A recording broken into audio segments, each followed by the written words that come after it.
2 बार 3 बार 4 बार पढ़िए समझ आएगी।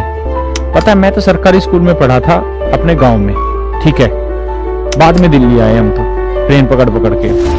और मैं जब पढ़ता था ना तो मतलब मेरे को बहुत कम ही चीजें याद अपनी बचपन की। छोटी क्लास में पढ़ता था तो गरीब परिवार से थे, घर परिवार के सारे ही आदमी जमींदारी में झुके रहते थे, पढ़ाने के लिए हमें कोई कुछ नहीं कहता था।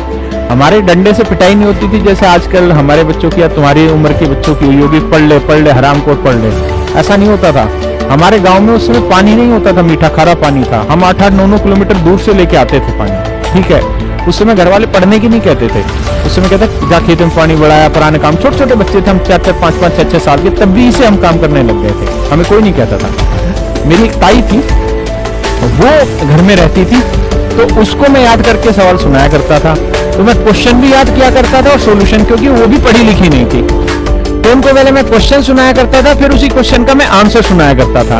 और जब मुझे कुछ चीज समझ नहीं आती थी ना, तो मैं बच्चा था, मैं समझता नहीं था उनकी बातों को, और वो भी इतनी पढ़ी लिखी नहीं थी कि वो उन चीजों को समझ पा रही होती। लेकिन उन्होंने मुझे एक बात कही, अब तो वो स्वर्गवासी हैं, उन्होंने मुझे कहा कि तू बेटा घबरा मत, तू ऐसा कर।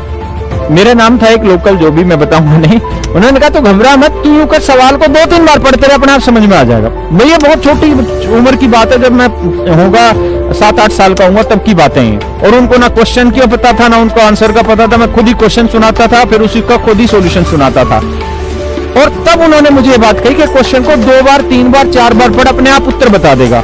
जो अनपढ़ थी उन्होंने मुझे ये बात बताई, और मैंने जीवन में हर जगह ये चीज फॉलो की है। आप चीजों को 2 बार 3 बार 4 बार पढ़िए, अपने आप उसका उत्तर समझ आ जाए।